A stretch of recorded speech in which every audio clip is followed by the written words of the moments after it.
RTVC Noticias, emisión central. En el momento en que entendamos que uno no pierde un oro, uno con una plata, entendemos que ese sacrificio y esa pasión y el alma que dejan los deportistas colombianos vale la pena todo el tiempo. Este fue el recorderis de la doble campeona olímpica Mariana Pajón para quienes se resisten a creer que todos los metales son importantes en una olimpiada. Con esta frase iniciamos RTVC Noticias. Bienvenidos, vamos con los titulares. ¿Dónde está la pequeña Sara Sofía? Su tía protestó con pancartas en la fiscalía porque los implicados, la mamá de la niña y su expareja, han quedado libres 2 veces en las últimas horas. Los municipios de Necoclí y Acandí continúan bajo la calamidad pública. Las autoridades definen varias estrategias para solucionar la crisis humanitaria que se vive allí por los migrantes. La información en minutos. Y las migraciones de haitianos siguen. La policía encontró 2 buses con 99 personas de ese país en Nariño. Iban con rumbo al norte de Colombia y luego a Centroamérica. Emergencias por deslizamientos en Caquetá. Hay 50 puntos críticos que tienen incomunicada la región con el centro del país. En el Dorado Meta hay más de 200 familias en riesgo por el desbordamiento del río Ariari. Y en Arjona, Bolívar, emergencia por vendaval, 75 familias afectadas. Preocupante cifra. En la mitad del año, la policía decomisó 700 armas de fuego en Bogotá. Investigan además el caso de lanzacohetes artesanales usados por vándalos. Vicepresidente y canciller le pidió al cónsul colombiano en Haití que visite 3 veces por semana a los militares detenidos y acusados del asesinato del presidente para garantizarles sus derechos. Revisamos novedades en vacunas. Ministro de Salud dice que 34% de los colombianos ya tiene el esquema completo. El presidente Daniel Ortega no quiere soltar el poder. Hoy se presentó como candidato a las elecciones en Nicaragua. Y hoy los fanáticos de Johnny Ventura pasaron por el Palacio de los Deportes de Santo Domingo para decirle adiós a este músico que revolucionó el merengue. Más adelante en Cultura vamos a estar hablando de todo lo que nos deja esta leyenda de la música. Los espero.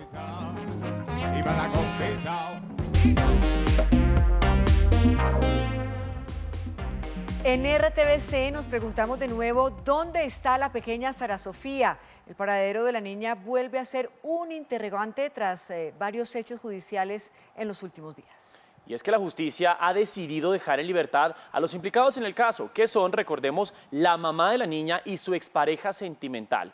El llamado de la tía de Sara Sofía es que el caso se aclare y no quede impune. Stephanie Valencia, muy buenas noches. Detalles de lo último que ha ocurrido en torno al caso de la menor.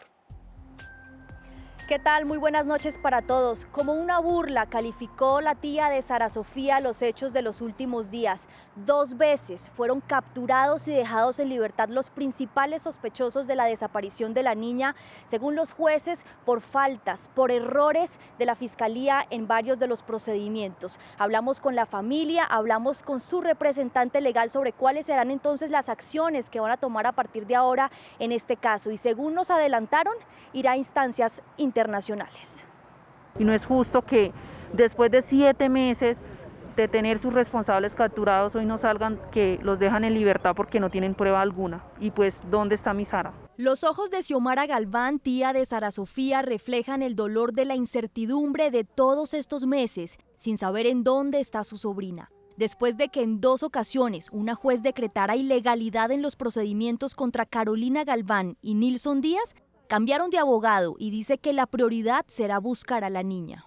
Y lo que pasó este fin de semana fue desastroso, de verdad. O sea, fue desastroso, fue burla, o sea, ya se dedicaron a saber, o sea, están mirando quién lo hace bien y quién lo hace mal. Dice Xiomara que las autoridades le han indicado que Sara Sofía está muerta. Yo hablaba con la doctora y ella me decía, Xiomara, es que Sara está muerta, es que Sara está muerta. Pero yo le decía, doctora, bueno, si está muerta, entrégueme algo que yo compruebe y que yo diga sí está muerta. O sea, compruébenle a Colombia que la reclama. Yo quiero que las instituciones se articulen y respondan por lo que le está pasando a Sara Sofía. Por eso, con su nueva defensa, ejecutarán 3 acciones bajo la premisa de desaparición forzada. La primera de ellas, que se reactive la búsqueda de la menor y no cesar hasta encontrarla. En segundo lugar, vamos a recurrir a la Organización de las Naciones Unidas para que la ONU obligue a Colombia a que busque a la menor. Vamos a recurrir a esa instancia internacional. Y en tercer lugar, le vamos a pedir a la Fiscalía que por favor proceda a citar a estos señores a la audiencia de imputación y a la audiencia de medida de aseguramiento, porque la Fiscalía en este momento salir a pedir captura a estos señores, eso realmente no va a dar fruto. La familia dice que no sabe del paradero de Carolina Galván, pero Xiomara dice que quiere encontrar a su hermana para saber qué pasó y, de ser el caso, instaurar una denuncia en contra de Nilson Díaz. La primera vez fueron dejados en libertad por errores en la imputación de cargos y la segunda vez por errores al momento de la captura. ¿Qué dice la Fiscalía General de la Nación? Que hasta el momento han cumplido todos los procedimientos tal y como lo indica la ley, pero que respetan las decisiones de los jueces y que continuarán en el proceso. Consultamos a varios expertos e hicimos un recuento de los hechos. El viernes 30 de julio, una juez ordenó dejar en libertad a Carolina Galván y a Nilson Díaz, presuntos responsables de la desaparición de la menor Sara Sofía, argumentando fallas por parte de la Fiscalía en la imputación de cargos. El sábado a las 9 de la noche se hizo efectiva esa orden. Sin embargo, en la calle 80 con carrera 58, en inmediaciones de la cárcel El Buen Pastor en Bogotá, la madre de la menor fue notificada de la orden de recaptura por los funcionarios de la SIJIN. Una orden de captura número 017-2021. Por el juzgado 57 penal municipal. Este mismo hecho se vivió al sur de la ciudad, a las afueras de la cárcel La Picota, donde permanecía recluido Nilson Díaz. En la tarde de este domingo se realizaron las audiencias de legalización de captura. En dicha diligencia, la juez quinta de control de garantías declaró de nuevo ilegal los procedimientos, manifestando que la Fiscalía vulneró los derechos de los capturados. Sin embargo, la Fiscalía expresó que el procedimiento sí se cumplió. La Fiscalía no compartió el argumento de la funcionaria judicial y señaló que desde las primeras horas del domingo los dos capturados recibieron asistencia de una defensora pública, como consta en un informe de la Policía Nacional, entidad que realizó las capturas y estuvo a cargo de la custodia de los indiciados. El ente investigador confirmó que respeta la decisión de la juez y continuará con el proceso. Para algunos penalistas, la decisión de la juez ha sido acertada. La Corte Constitucional y la Corte Suprema han sido muy claras que una persona no puede ser recapturada de forma inmediata por los mismos hechos cuando un juez le ha decretado la libertad, porque eso haría que se declare ilegal la captura. Esa exigencia de resultados a toda costa, ese actuar improvisado, ese actuar de afán, pues ha llevado a que la Fiscalía una y otra vez cometa errores. No describe de manera precisa los roles o las participaciones que tuvieron los implicados en este acto delictivo. Los expertos coinciden en que la Fiscalía necesita un reenfoque en la investigación criminal. Estos hechos no solo fueron rechazados por la sociedad, sino por el propio fiscal general de la Nación, Francisco Barbosa. Ha dicho la Fiscalía que insistirá en que Carolina Galván y Nilson Díaz sean imputados por el delito de desaparición forzada agravada. Desde el occidente de Bogotá, Stephanie Valencia, RTVC Noticias, conectados 24/7. Gracias, Stephanie, por su información. Y cambiamos de tema porque en Necoclí, Antioquia, las autoridades trabajan en la construcción de un nuevo embarcadero, así como un punto de Migración Colombia que permita atender la crisis migratoria en ese municipio. Conectamos ya mismo con Daniel Cañas. Daniel, buenas noches, adelante con su información. Patricia, ¿qué tal? Buenas noches para usted y para todos los televidentes. Continúa la crisis humanitaria en este municipio del noroccidente del departamento de Antioquia. Las autoridades siguen vigilando que no exista posibilidad alguna también de una crisis sanitaria, por lo que en una reunión que se sostuvo con el ministro de la Defensa y la Gobernación de Antioquia el fin de semana en este lugar, plantearon una ruta de acción para solucionar esta problemática. Nosotros también hablamos con las personas, con los habitantes de Necoclí, y definitivamente este tipo de noticias muestra diversas caras. Esto es lo que dicen. Para los habitantes de Necoclí, el tener este aforo masivo de personas en el municipio es sinónimo de oportunidad. Porque Necoclí es un pueblo muy pequeño y por lo tanto es un pueblo escaso de empleo. Aquí la mayoría de la gente lo que vive es de rebusque. Por la pandemia, muchos locales comerciales tuvieron que cerrar. Sin embargo, para esta población del Urabá antioqueño, la llegada de los migrantes trajo consigo una forzada reactivación económica. Sí, era muy difícil porque no se conseguía oficios laborales porque había el problema del coronavirus, de la pandemia. Aunque algunos tratan de ver esta situación con la mejor cara, las autoridades toman medidas para atender la crisis humanitaria. Montar una oficina de Migración Colombia en Necoclí es un tema importante de tener más presencia institucional de Migración Colombia en este municipio. Y es que una de las preocupaciones más grandes de la alcaldía de Necoclí es la poca infraestructura para atender la llegada y la salida de los migrantes. El establecimiento de un nuevo embarcadero desde el cual podrán partir de forma organizada y con ese registro previo todos los migrantes que vayan a hacer su tránsito por Necoclí. Los municipios de Necoclí y Acandí continuarán con la declaratoria de calamidad pública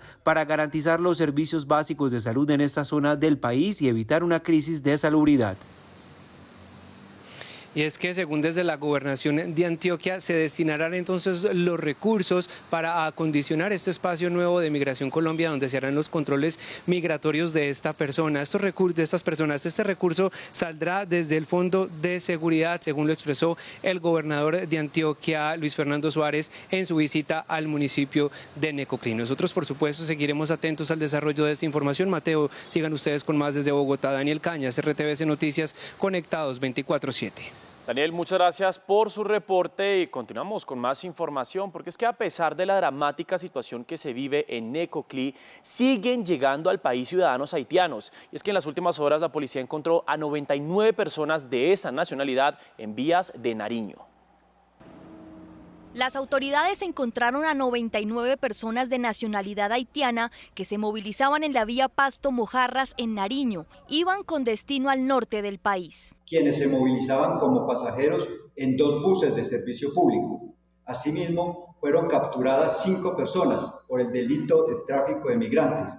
Los presuntos responsables, según las autoridades, no portaban con acreditación para el ingreso y tránsito legal en el país. Los 2 vehículos fueron inmovilizados. Los 99 haitianos fueron dejados a disposición de Migración Colombia.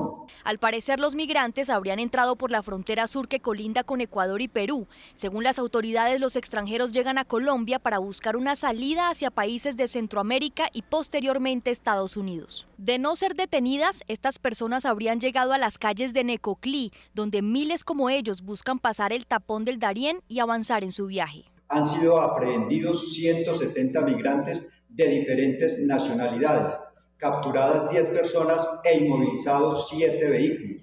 En el mismo departamento, pero en el kilómetro 31 de la vía Ipiales-Rumichaca, fue capturada otra persona que movilizaba en un automóvil de servicio público a 7 haitianos más.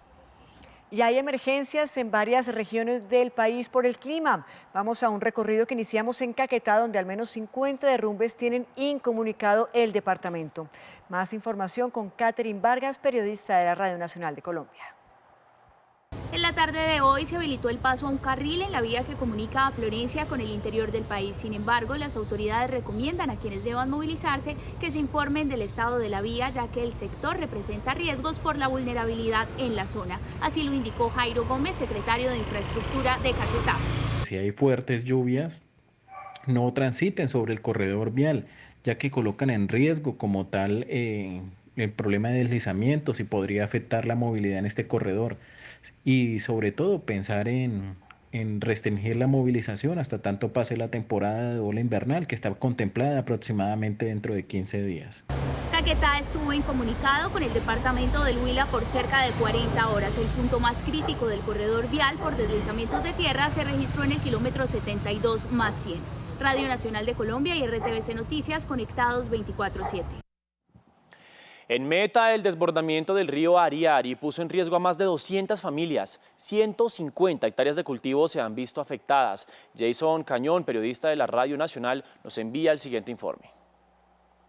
Continúan las emergencias en el departamento del Meta. Esto a cuenta de las lluvias que han causado el desbordamiento del río Ariari. John Aroca, presidente de la Defensa Civil en el municipio del Dorado, dijo que las veredas aledañas estarían en alerta máxima. Tenemos aumento del cauce del río Ariari, 2 metros con 60 centímetros en la parte alta. Tenemos lluvias en la cordillera oriental. El aumento del río Ariari se encuentra fuera de lo normal, se encuentra aguatado y pues ha estado afectando predios y familias aquí en el municipio del Dorado. Por ahora el organismo de socorro dijo que continúa el monitoreo constante al afluente con acciones coordinadas. En el Meta, Jason Cañón, Radio Nacional de Colombia, RTVC Noticias, conectados 24/7. Y en Arjona, Bolívar, más de 70 familias resultaron damnificadas como consecuencia de un vendaval. En ese punto precisamente se encuentra nuestro compañero Jayvan Pinzón. Jayvan, buenas noches. Hola Patricia, muy buena noche para usted y para nuestros televidentes. La saludo desde la casa de la familia Núñez. Esta es una de las familias que resultó damnificadas durante el fuerte vendaval que se registró en el municipio de Arjona en las últimas horas. Todavía hay amenaza de lluvias, sin embargo, las familias que no pudieron reparar sus casas van a dormir así, como usted lo ve, sin techo, porque la alcaldía se encuentra realizando un censo ya hace más de 12 horas y todavía no ha logrado concretar cuántas son las familias damnificadas. El censo preliminar indica que son 75 las personas que no podrán, recibir, o más bien que deberán recibir una ayuda de la alcaldía para poder solucionar este problema. Hasta tanto, la unidad de gestión de riesgos aseguró que se va a seguir trabajando y que se están atendiendo todas las llamadas, pero las familias continuarán esperando. El sueño de las familias del municipio de Arjona fue interrumpido a las 2 de la madrugada por los fuertes vientos de un vendaval que arrasó los techos de 75 familias. Mi casa fue bastante afectada porque se me cayó un tendal que tengo ahí atrás del patio y se me volaron 4 láminas de Eternit y parte del caballete de la casa. Aunque algunos lograron reparar sus techos con recursos propios, hay quienes no han podido cómo solucionar pasar esta noche. Suena el techo, que levanta y ¡blum!, cayó.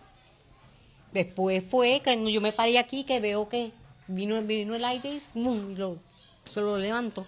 Mi esposo salió corriendo, mi hijo salió corriendo, nos abrazamos aquí los tres. El Consejo Municipal de Gestión de Riesgo informó que las ayudas llegarán esta semana, aunque no se especificó cuándo. La idea es atender esta misma semana todas las emergencias y a ver qué ayuda tenemos para ellos. Mientras la alcaldía del municipio de Arjona define la fecha, las familias seguirán a la intemperie. Mire, este hecho lamentablemente ocurrió en uno de los sectores más pobres del municipio de Arjona y es por eso que piden una pronta solución, ya que esta es una problemática que no pueden seguir sosteniendo ante las dificultades para poder llevar la dormida y pues para poder continuar con sus vidas. Me despido con esta información desde el municipio de Arjona, en el norte del departamento de Bolívar. Jayvan Camilo Pinzón, RTVC Noticias, conectados 24/7. Jayvan, gracias por estar allí con la comunidad afectada y estaremos muy atentos de lo que allí ocurra y de las ayudas que ojalá lleguen pronto. Vamos con más información porque la policía en Bogotá reveló cifras y datos preocupantes. En los primeros meses del año, 700 armas de fuego fueron decomisadas. A eso se suma el uso de explosivos artesanales en recientes jornadas de vandalismo. En videos de seguridad, en la localidad Suba quedó registrado el momento en el que 2 personas hacen uso de tubos PVC para lanzar voladores con pólvora a miembros del SMAT, que las autoridades han denominado como cohetes artesanales. Estamos en la investigación ya que lanzan cohetes artesanales, lanzan igualmente bombas molotov contra los miembros de la policía, tratando de afectar su integridad y su vida. Además, las autoridades en la capital indicaron que en el transcurso del 2021 se han incautado alrededor de 3 toneladas de armas de todo tipo. Sobre los cuchillos incautados son 119.700 armas de fuego y 640 armas traumáticas. Estas armas utilizadas principalmente para el delito de hurto y homicidio en la ciudad han sido incautadas en diferentes lugares como parques, transporte masivo, corredores viales, paraderos, sitios que estamos focalizando. Sobre las marchas convocadas por grupos sindicales para el 6 de agosto, la Policía Metropolitana de Bogotá confirmó que 4.000 uniformados estarán acompañando la jornada para garantizar el cumplimiento del orden público en la capital. Y continúa el retorno de los 3.000 campesinos desplazados que permanecen en Ituango. Las autoridades calculan que hoy terminará el regreso de las familias a sus veredas. El siguiente es un informe de Wilson Cartagena, periodista de la Radio Nacional de Colombia. Hoy retornaron a sus veredas la mayoría de campesinos desplazados en el municipio de Ituango, norte de Antioquia, aunque con incertidumbre y temor tienen la esperanza de recuperar sus pérdidas en cultivos y animales domésticos que permanecieron en total abandono durante 12 días. De manera voluntaria inició el retorno gradual de los más de 4.000 campesinos que se habían desplazado a la cabecera municipal de Ituango por amenazas de grupos armados ilegales. 3.400 personas en 30 veredas han tomado la decisión de regresar a su sitio donde tienen su proyecto de vida realizado. Para algunos desplazados el futuro es incierto, pues no saben ni en qué estado se encuentran sus propiedades e incluso sus animales abandonados. Porque todos los animalitos habían quedado solos, sin comida, entonces la verdad no. Estamos esperando a ver qué encontramos. Estamos recogiendo pues unas ayuditas que nos dieron acá y para llevar para las veredas para nosotros y para unos adultos que quedaron allá en la vereda, que no fue difícil traerlos hacia el casco urbano. De los más de 4.000 campesinos que se desplazaron, 609 no se han decidido en retornar al campo. Las víctimas que no han tomado la decisión, que son 2 veredas, estamos acompañando y las seguimos acompañando hasta que tomen la decisión, hoy o mañana cuando ellos quieran, de regresar al sitio donde tienen su hábitat. Alrededor de 71 toneladas de alimentos fueron entregados por autoridades a las víctimas de este flagelo en Antioquia. La Defensoría del Pueblo, la Iglesia, funcionarios, la Policía Nacional y el Ejército, además de otras entidades, han acompañado el retorno de los más de 4.000 campesinos desplazados en Ituango. Desde Ituango, Radio Nacional de Colombia y RTVC Noticias, conectados 24/7. Enfrentamientos entre autoridades y bandas criminales en el sur de Bolívar. El hecho deja al menos 1.000 campesinos desplazados de 3 municipios del sur del departamento. Cientos de ellos se están resguardando en el Coliseo de Santa Rosa del Sur. Enfrentamientos entre disidencias de las FARC, el ELN y el Clan del Golfo han causado que más de 600 personas se desplacen de zonas rurales del sur del departamento de Bolívar hacia el municipio Santa Rosa del Sur. Los desplazamientos los está generando el control territorial por un tema de circuitos de economía ilegal. ¿Cuáles son estos circuitos? Narcotráfico, minería ilegal o criminal y la extorsión en todas sus modalidades. Ante este panorama en el municipio, se han encendido las alarmas por la propagación del COVID-19 y la atención que requieren estos ciudadanos. Hemos venido realizando toda nuestra atención en cuanto al tema de censo, caracterización, ubicación y entrega de las primeras ayudas humanitarias cuanto al tema de alimentación. Por su parte, la Secretaría del Interior anunció un aumento en el pie de fuerza en la zona. Habían 8 pelotones de ejército ya, cada uno de 36 hombres, y que estaba haciendo todos los esfuerzos para que hubiesen 6 pelotones más. Con eso llegaríamos a un total de 14 pelotones que estarían en esa zona. La Gobernación de Bolívar realiza labores de seguridad y humanitarias para el posible retorno de la comunidad a sus poblaciones de origen. Y continúa el desplazamiento masivo en Argelia, Cauca. Ya son más de 500 personas en el casco urbano como consecuencia de los enfrentamientos entre grupos ilegales de la zona. Rubén Zúñiga es periodista de la Radio Nacional de Colombia y nos preparó el siguiente informe. Unas 250 familias de la vereda del Encanto al sur de Argelia, Cauca, permanecen en el polideportivo local a la espera de que haya mejores condiciones para retornar a sus territorios.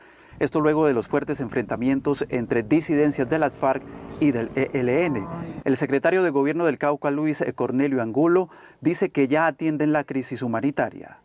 En estos momentos están siendo atendidos por la Alcaldía Municipal, por la Gobernación del Cauca, por la comunidad internacional y obviamente por la Unidad Nacional para las Víctimas. Se atendieron las solicitudes y articulando con la fuerza pública para que en el territorio genere las condiciones de seguridad y que esta población regrese a sus viviendas. Aunque los enfrentamientos terminaron en las últimas horas, ahora el miedo de las comunidades es que los caminos que llevan a sus predios estén minados de artefactos explosivos. Rubén Darío Zúñiga, Radio Nacional de Colombia y RTVC Noticias, conectados 24/7. Vamos ahora a nuestra pantalla para revisar cifras de vacunación porque el reporte más reciente indica que ya fueron aplicadas 27.751.518 dosis. Por otra parte, hay que decir que las dosis día ya son 226.820 y 12.252.821 personas tienen su esquema completo de inmunización. Según cifras del Ministerio de Salud, el 34% de los colombianos ha completado el esquema de vacunación. Por ejemplo, en Bogotá el 50% de la población ya recibió por lo menos la primera dosis. Lo único que queremos decir a toda la gente es que vengan a vacunarse. En Cali fueron aplicadas 76.000 dosis en las últimas horas y los jóvenes asistieron masivamente a los puntos. Y de estas 40.000 de primeras dosis, más de 17.000 jóvenes entre 25 y 30 años. Esto es una noticia muy positiva. La percepción de los jóvenes realmente nos está dando un ejemplo. 4 millones de personas han sido vacunadas en Antioquia y en Santander fue habilitada la vacunación para mayores de 18 años con o sin comorbilidades en 82 municipios. Como ustedes saben, nos estaban abriendo por etapas y por quinquenios. Ya ahorita tenemos la autorización del Ministerio y de la Secretaría de Salud Departamental de abrir todas las etapas. Para alcanzar la inmunidad de rebaño es necesario vacunar el 70% de la población, es decir, 35,7 millones de colombianos. Y revisamos ahora las cifras en torno a la pandemia porque hoy se reportan 6.636 casos nuevos de COVID-19 y 218 personas fallecieron en las últimas 24 horas. Eran 275 en el reporte anterior, pero no hay que bajar la guardia. Y por otra parte les contamos que también hay 67.940 casos activos actualmente en nuestro país. Cambiamos de información y ahora les compartimos que después de 16 meses de restricciones en Santander se levanta el toque de queda y la ley seca. Sin embargo, las autoridades dispusieron otras medidas de bioseguridad. John López, usted está en la ciudad. Adelante. Hola Patricia, muy buenas noches. Así es, mire, a partir de hoy el departamento de Santander reactiva por completo todos los sectores de la economía. Establecimientos comerciales, el gremio nocturno, escenarios deportivos y eventos masivos. Eso sí, las autoridades dejaron muy claro que en ninguno de los casos se podrá superar el 25% de su aforo máximo. Además, se dio libertad a los propietarios de los establecimientos de exigir el carnet de vacunación a sus clientes si así lo consideran necesario. Luego de 16 meses de haber implementado las medidas contra la propagación del COVID-19 en Santander, hoy se anunció una nueva etapa de reactivación. Acordamos levantar el toque de queda, ley seca en el departamento. La reactivación también incluye escenarios deportivos y eventos masivos. La apertura del 25% de aforo en sitios deportivos y establecimientos nocturnos y eventos de carácter masivo. El anuncio fue bien recibido por comerciantes y propietarios de establecimientos nocturnos. Aplaudimos esta medida de apertura total de la economía nocturna. Son casi 18 meses que hemos estado sufriendo y batallando para mantener vivos nuestros establecimientos nocturnos. Los establecimientos tendrán la libertad de exigir el carnet de vacunación a sus clientes. Me parece una iniciativa genial porque es momento que todos tomemos la decisión de vacunarnos. Hay que tener conciencia sobre las cosas, pero igual hay que respetar la decisión de las personas de si quieren o no quieren vacunarse. Las autoridades piden continuar con el uso responsable del tapabocas y evitar las aglomeraciones. Muy bien, estas medidas se tomaron luego que las autoridades analizaran la disminución de ocupación UCI en el departamento de Santander, que a hoy es del 77%. Mateo, usted tiene más información en estudio desde Bucaramanga. John López, RTVC Noticias Conectados 24/7. Gracias, John. En efecto, continuamos con más noticias. La canciller y vicepresidenta Marta Lucía Ramírez le ordenó al cónsul de Colombia en Haití que haga las gestiones que garanticen los derechos de los militares detenidos en ese país y, recordemos, acusados del asesinato del presidente Jovenel Moïse. La canciller ordenó al cónsul de Colombia en ese país que haga las visitas a los detenidos hasta que existan plenas garantías procesales para su defensa. Que él esté haciéndole visita 3 veces a la semana por lo menos a los colombianos que se encuentran detenidos en Haití hasta que nos aseguremos que ellos están en su proceso con todas las garantías de la debida defensa y del debido proceso. Sobre la repatriación de los cuerpos de los colombianos que murieron, la canciller aseguró que el proceso está próximo a terminar. Estamos a puertas de que eso ya se autorice, todavía no se ha definido, pero eso sí creo que va a producirse en los próximos días. La canciller aseguró que es prioridad para el gobierno la atención de los connacionales que se encuentran fuera del país y que por medio de las embajadas garantizarán la asistencia jurídica a quienes lo necesiten.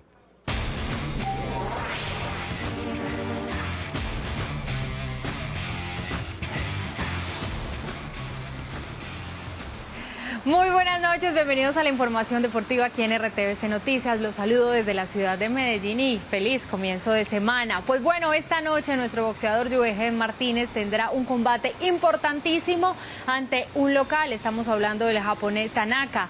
Pues la importancia de este combate es que él quiere lograr un cupo a la semifinal y ya de una vez asegurarse al menos la medalla de bronce. Pero para tener toda la información, nosotros saludamos a nuestro enviado especial, Carlos Julio Guzmán, que está ya yendo para el combate. Carlos Julio, muy buenas noches, un abrazo fuerte.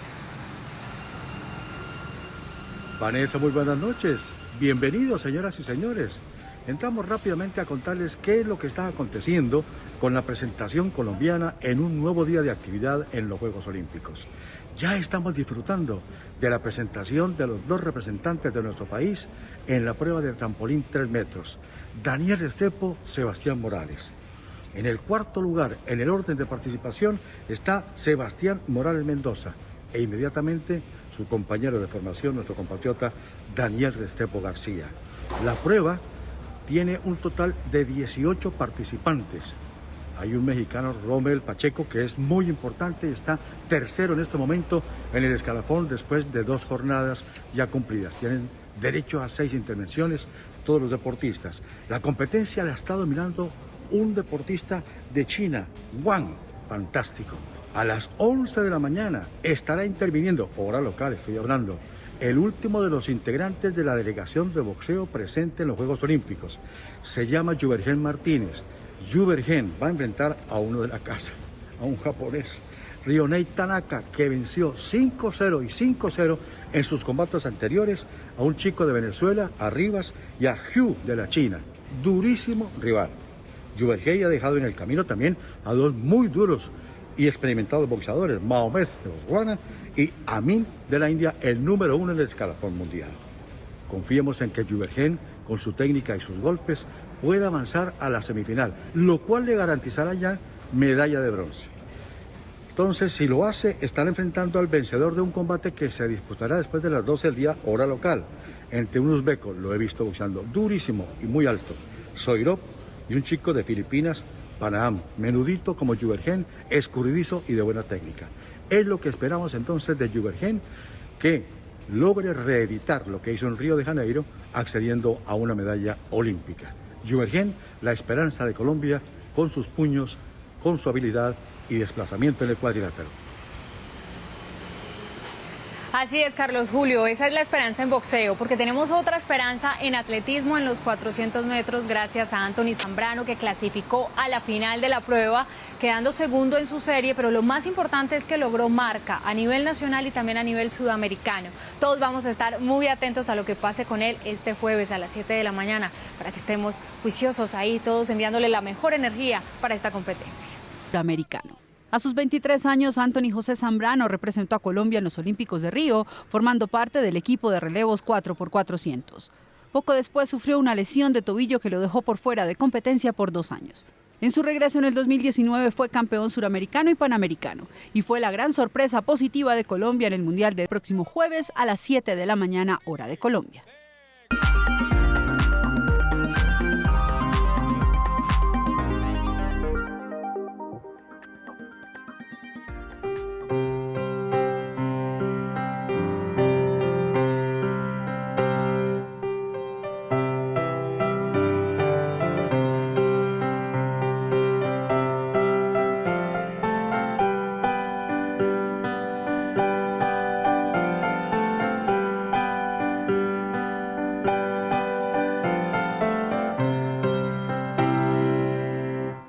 La historia es buenísima y va más o menos así. Capullo y Sorullo son una pareja del pueblo de Johnny Ventura. Dice él que son rubios como la mantequilla. Y resulta que se casan, se enamoran, tienen 8 hijos, 7 muy blancos y rubios y 1 negrito. Entonces, Capullo le dice a Sorullo, oye Sorullo, yo quiero a todos nuestros hijos, pero dime por favor si el negrito es mío. Y Sorullo le dice, oye Capullo, lo que pasa es que el negrito es el único tuyo. La canción es buenísima, se llama Capullo y Sorullo y es por supuesto de Johnny Ventura, a quien hoy estaban despidiendo en Santo Domingo todos sus fanáticos. Resulta que pues él nació en una familia muy pobre y comenzó a estudiar para ser secretario. En esas dio con una emisora de radio, se ganó un concurso de canto y comenzó a cantar. Para 1960 Santo Domingo vivía bajo la dictadura de Trujillo y Trujillo había puesto un montón de censura sobre la música, especialmente sobre el merengue. Y la idea era que el merengue era el ritmo nacional, era el único permitido, pero bajo sus reglas. Una vez se cae la dictadura de Trujillo, todos comienzan a innovar en el merengue, en las letras, en los formatos, y Johnny Ventura crea Combo Show, que es su orquesta, y con esa orquesta comienza a meter ritmos de rock and roll y ritmos de salsa en este merengue, que es el merengue clásico. Luego pasa algo bien complicado y es que se pone de moda la música disco y todos los jóvenes ya no quieren bailar el merengue dominicano, sino música disco. Entonces Johnny Ventura, haciendo uso de su fama y de que ya es Johnny Ventura, comienza a cantar música disco en inglés. Y claro, la gente se enloquecía en los conciertos, pero él decía, este no soy yo y me siento ridículo porque esta no es mi música. Entonces descubrió que lo que a la gente le gustaba de la música disco era el bombo, que todo el tiempo va marcando ahí como el pulso, como el pum, pum, pum. Y resulta que cogió ese bombo y lo metió en el merengue. Ese fue su gran aporte y por eso dicen que revolucionó el merengue. Y ahí, por supuesto, el merengue volvió a reventar tanto para República Dominicana como para él. En 1992 dejó la música y se metió en la política, fue alcalde de Santo Domingo y pues deja un legado bien importante y bien chévere, y es que pregunta qué están haciendo los músicos y los artistas que no pueden tomar partido en los problemas de su país. Dime, capullo, es hijo mío el negrito. Pero dime, capullo, es hijo mío el negrito. Y ella le contestó, y ella le contestó. Oye. Cambiamos de tema para contarles que el Congreso de la República aprobó el acto administrativo que le da vida a las curules para las víctimas del conflicto armado. El hecho que dio cumplimiento a una sentencia de la Corte Constitucional les otorgará a las víctimas 16 curules en la Cámara de Representantes en los periodos 2022-2026 y 2026-2030. El siguiente paso será la sanción presidencial. La doctora del Consejo de Estado y de la Corte Constitucional. Señor presidente, buenas tardes a todos. Señora secretaria, dejo constancia que a los señores congresistas. Con 27 votos a favor y 15 en contra, la plenaria del Consejo de Bogotá aprobó la moción de observación contra la gerente del Canal Capital, Ana María Ruiz. Según los cabildantes, la decisión se sustenta en las denuncias presentadas por concejales y extrabajadores del canal, quienes alegaron despidos injustificados, tercerización de varias producciones y supuestos malos manejos en el presupuesto de la entidad. La decisión de mantener o no a la funcionaria en el cargo pasará a manos de la alcaldesa Claudia López. Esta experiencia importante. Y esta es una importante noticia económica en esta jornada. Ecopetrol informó que presentó una oferta oficial al Ministerio de Hacienda para la adquisición de su participación mayoritaria en ISA, negocio que estaría cercano a los 14 billones de pesos. Con esta operación cada vez más se consolida el negocio en el que Ecopetrol pretende comprarle al gobierno su participación de 51,4% en ISA con el fin de fortalecer su presencia en el sector energético en el continente. Es un paso absolutamente transformacional para Ecopetrol en esa ruta de transición energética y descarbonización. Para el gobierno, los cerca de 14 billones de pesos que recibirían la transacción serían vitales para las finanzas públicas. El paso siguiente es que el gobierno decide si es conveniente o no aceptar la oferta. Debido a que pues también es muy importante para el Ministerio de Hacienda y en general para el gobierno nacional la recepción de estos recursos por parte de Ecopetrol, lo cual pues fue presentado, pues este presupuesto está considerado dentro de la reforma tributaria que se planteó las semanas pasadas. Esa es una mala decisión y es una decisión que tiene que ver más con el flujo de caja del Ministerio de Hacienda que con un plan estratégico de Ecopetrol y menos de ISA. Según la estatal, la compra efectiva valorizaría las acciones de Ecopetrol y de ISA.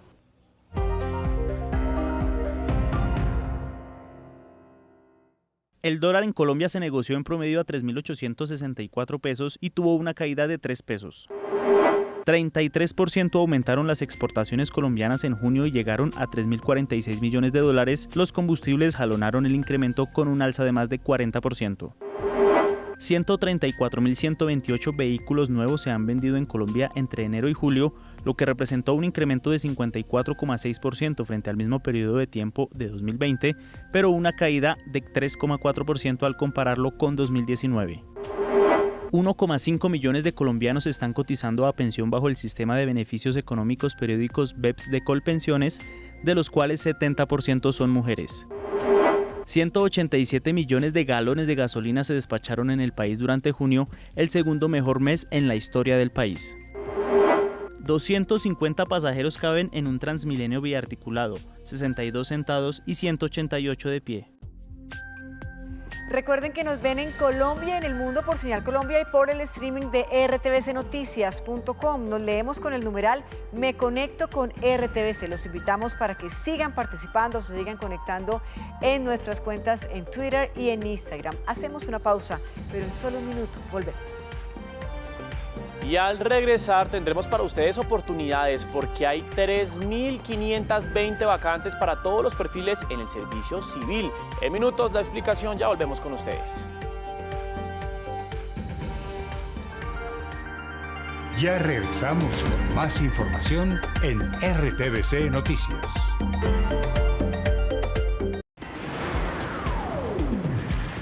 Estás viendo RTVC Noticias.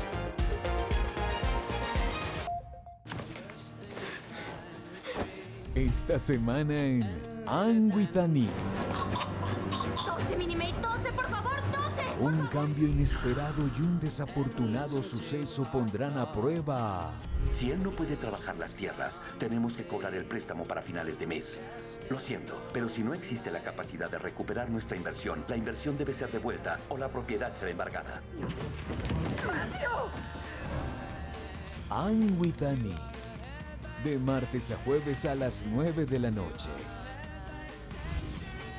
Por Señal Colombia.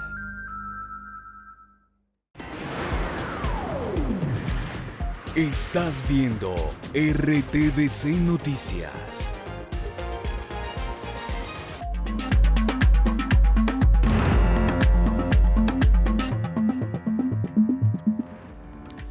Gracias por seguir con nosotros. Ahora hablamos de lo que ocurre a nivel mundial y hablamos en principio de Nicaragua porque el presidente Daniel Ortega y su esposa fueron proclamados como candidatos para las próximas elecciones de noviembre. Sería el cuarto mandato sucesivo del actual mandatario. La foto fija en Nicaragua es Daniel Ortega. Con 75 años desde 2007 y gracias a 2 reelecciones consecutivas, este exguerrillero es el titular del Ejecutivo nicaragüense. Los ojos del mundo siguen posados sobre su proceder como mandatario y la comunidad internacional intenta presionarlo, ya no por cuenta de las sendas movilizaciones de 2018 contra su gobierno y que dejaron centenares de muertos y detenciones políticas, sino porque durante los últimos meses ha detenido a 7 líderes de oposición, sus principales rivales, bajo cargos de menoscabar la soberanía del país y que creó y aprobó recientemente por su propio gobierno. La proclama de su candidatura por el Congreso del Frente Sandinista, del que hace parte y lidera, fue también para su coequipera, Rosario Murillo, su vocera y a quien dicen es el poder detrás del poder. La entronización de Ortega como fórmula presidenciable tiene como telón de fondo sanciones migratorias y financieras de la Unión Europea a 6 de sus funcionarios en razón de presuntas violaciones de los derechos humanos. El candidato presidente se enfrentará a un exguerrillero y a una exreina por la presidencia. En Turquía, los peores incendios forestales en décadas causan estragos desde hace 6 días.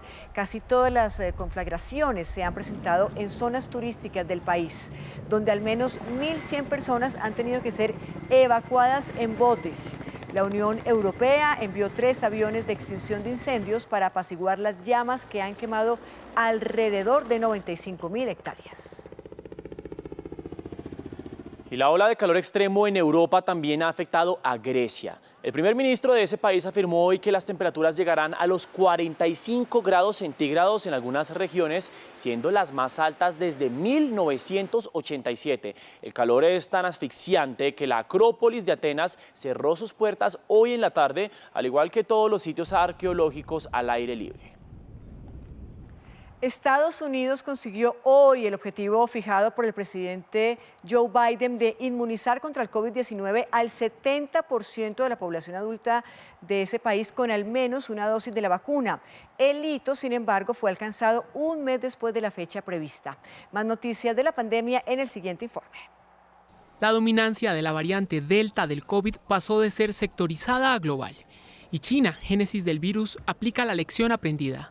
En vista del brote de la cepa registrado desde hace unos días, alterna la prevención entre jornadas masivas de toma de muestras y confinamientos totales en 20 ciudades de 12 provincias, incluida Wuhan. El Reino Unido replica estrategias como la israelí y a partir del 6 de septiembre reforzará con una tercera dosis anti-COVID a 32 millones de personas mayores de 50 años. Y aunque el 90% de su población adulta está inmunizada, quiere aumentarla con estrategias como descuentos en comida a domicilio. Y conmovedores reencuentros tienen lugar en el aeropuerto londinense de Heathrow con pasajeros procedentes de Estados Unidos y la Unión Europea completamente vacunados. Sydney, en Australia, se apoya de su fuerza pública para hacer cumplir la orden de permanecer en casa a causa de Delta. En Japón, los movimientos antiolímpicos siguen en calle y en Estados Unidos este es el panorama en Miami, aun cuando Florida, con más de 21.000 contagios, es el estado con más casos de la variante en ese país. Vamos ahora a China porque tras una revisión se triplicó el número de fallecidos que dejaron las lluvias en el centro del país, recordemos, ocurridas entre el 17 y el 22 de julio pasados. 302 personas perdieron la vida en ese momento en medio de la emergencia. El gobierno de Henan, la provincia más afectada y más azotada, destacó que 14 millones de personas resultaron damnificadas, 50 por otra parte siguen desaparecidas y 89.000 casas se derrumbaron.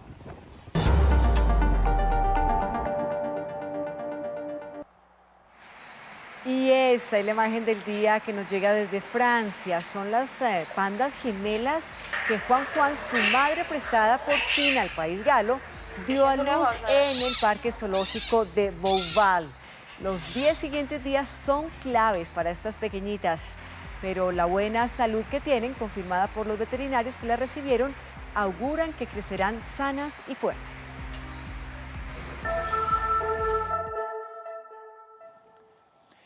Y llegamos a oportunidades. Ofrecen 3.520 vacantes para profesionales, técnicos y asistenciales a través de la Comisión del Servicio Civil. Aquí les explicamos cómo aplicar. En oportunidades de trabajo a través de la Comisión Nacional del Servicio Civil, vaya a la página www.cnsc.gov.co. Allí tendrá que dar clic sobre la opción convocatoria, luego escoger la pestaña en desarrollo y por último seleccionar el ítem quinta y sexta categoría. Antes de iniciar cualquier proceso deberá realizar la inscripción en la página www.cimo.cnsc.gov/ para establecer el usuario y la contraseña. Se ofertarán un total de 3.520 vacantes en los municipios más pequeños del país y se distribuirán de la siguiente manera. Nivel técnico, 1.173 empleos. Nivel asistencial, 1.609 empleos. Y nivel profesional, 738 empleos. Ojo, porque solo puede aplicar a una vacante por proceso de selección y el aspirante deberá pagar los derechos de participación de acuerdo al nivel al que aplique. Profesional, 45.450 pesos y técnico y asistencial, 30.300 pesos. Recuerde que la convocatoria va hasta el 4 de agosto del 2021 y muy importante, si quiere seguir informado 24/7, nos encuentra en todas nuestras redes sociales como RTVC Noticias.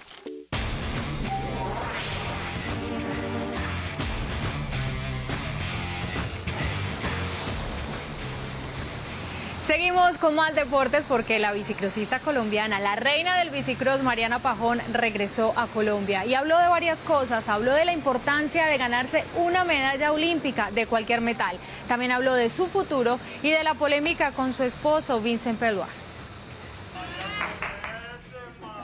La reina está en casa. Después de competir y lograr la plata en Tokio, Mariana regresó para pensar y organizar la vida. En este momento hay muchas más cosas que hay que arreglar.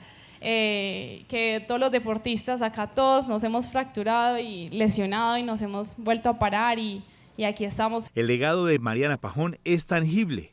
Ella en su momento fue inspirada por alguien y ahora ella es la figura a seguir. Y bueno, ser inspiración de jóvenes, niños, es una responsabilidad muy grande. El llegar a unos Juegos Olímpicos y saber que ahora la campeona olímpica te diga eso es que las cosas las estás haciendo bien. Pero evidentemente todo su legado y lo que ella ha arrastrado desde Londres ha hecho que haya mucho recurso humano, material humano, si cabe la palabra, donde se puede trabajar. La fortaleza mental de la triple medallista es el pilar del éxito. El entrenamiento mental, la parte mental es fundamental.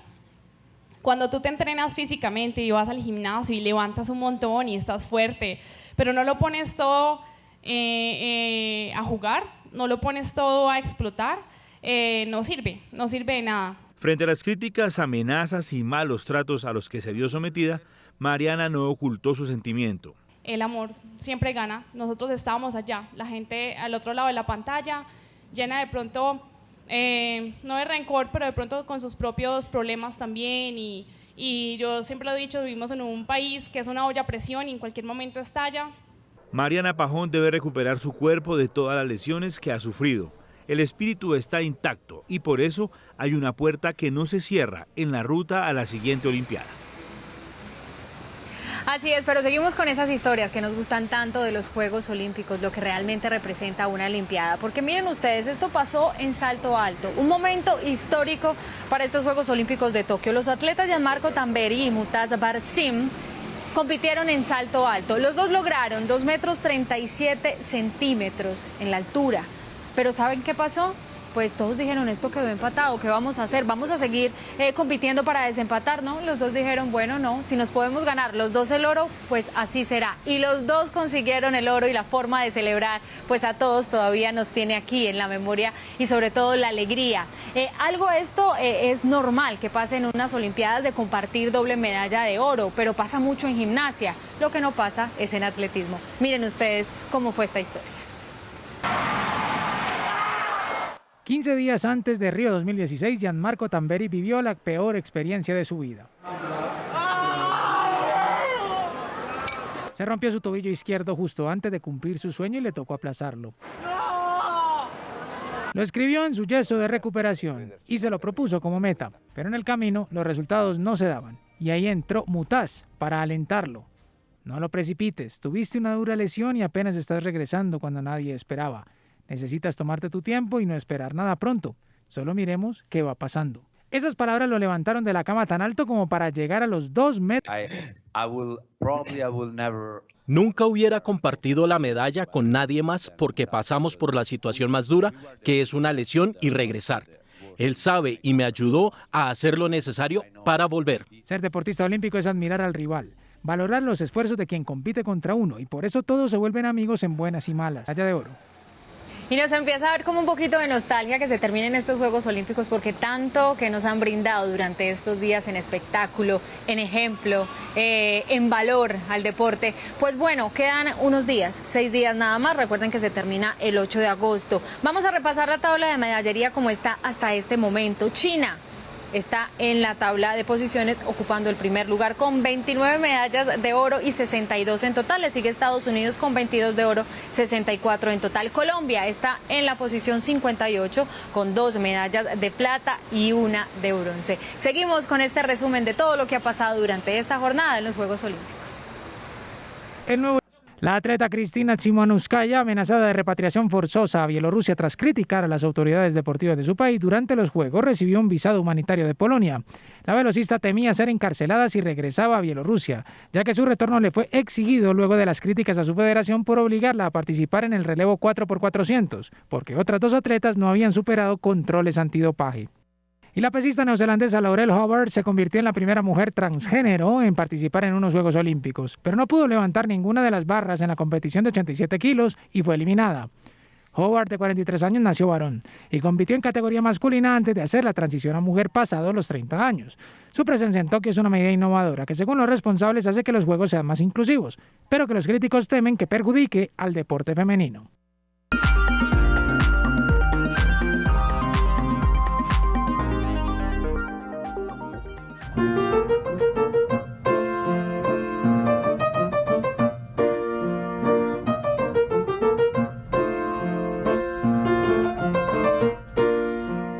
Pues nadie se desmayó, ni tampoco se pelearon por mi pañuelo. Yo la verdad no entiendo qué era lo que tenía Liszt, porque dicen que cuando tocaba en conciertos las fanáticas se desmayaban y se peleaban por el pañuelo con el que se había secado el sudor. Es más, el tipo fumaba mientras tocaba piano y había mujeres que recogían las colillas y se las guardaban en el corpiño. Y bueno, es que si uno ve la foto, pues guapo no era. Lo cierto es que era un rockstar, tipo los Beatles o Adam Levine, o no, ¿saben quién? Como Ricky Martin, que enloquecía hombres y mujeres cuando tocaba en vivo. Era virtuoso y, como decía mi maestra, un gimnasta del piano. Un eufemismo muy elegante para decir que hacía muchas acrobacias cuando tocaba. Silbaba, cantaba fuerte, se sacudía, cerraba los ojos, zapateaba. Había toda una puesta en escena alrededor de su música. Y eso en una época en la que la puesta en escena no existía, ¿no? Pero bueno, por supuesto, sumado también a un talento tremendo, porque hay que decir la verdad, en la historia hay pocos pianistas tan virtuosos y tan hábiles como Franz Liszt.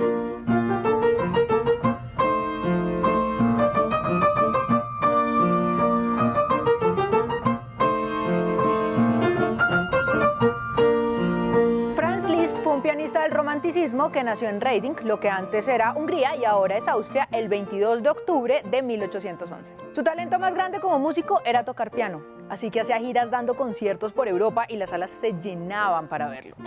En esos conciertos, de bis, o sea, como de ñapa musical, tocaba alguna de sus rapsodias húngaras. Esta, que hemos estado escuchando todo el tiempo, es la número 6.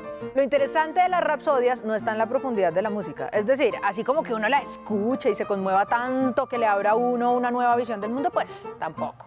Está en el despliegue técnico que tiene que hacer el intérprete para tocarla. En pocas palabras, son obras difíciles pensadas para que el pianista se luzca. Dicen que Liszt las escribió cuando volvió a Hungría después de vivir 13 años en París y que en cada uno inmortalizó alguna de las melodías tradicionales de su país. También dicen que hizo toda una investigación para recuperarlas, de la memoria perdida, de la tradición oral, y que las usó en su música. Pero puede que no sea tan cierto.